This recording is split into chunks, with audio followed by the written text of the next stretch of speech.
happening on this Veterans Day? There's a new piece of history in the National Museum of World War II Aviation right here in Colorado Springs. It is a Stinson V77, and as News 5's ALASYN Zimmerman explains, the man responsible for this donation, one of the few original Tuskegee airmen still living today. Yeah, Rob and Elizabeth, Frank Macon grew up right here in Colorado Springs and started flying planes when he was in high school.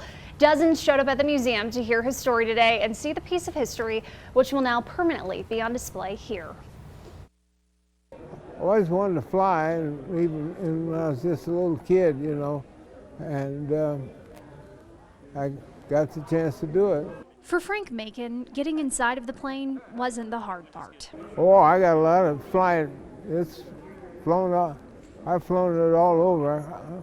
But at 96 years old, one of the original Tuskegee Airmen is saying goodbye to his beloved Stinson V77.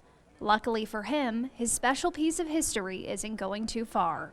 It's got a nice home. Macon donated the plane to the National Museum of World War II Aviation, right here in his hometown.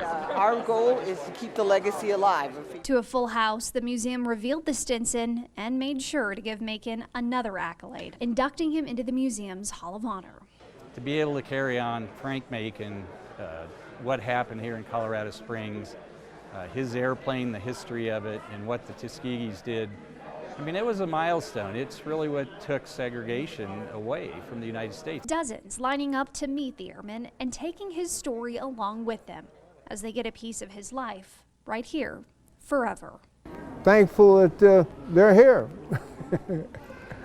And I hope they enjoy the airplane. And I had a lot of fun flying it. Macon stays busy these days volunteering with a local group of Tuskegee Airmen to keep the history of African Americans who served on the cruise alive.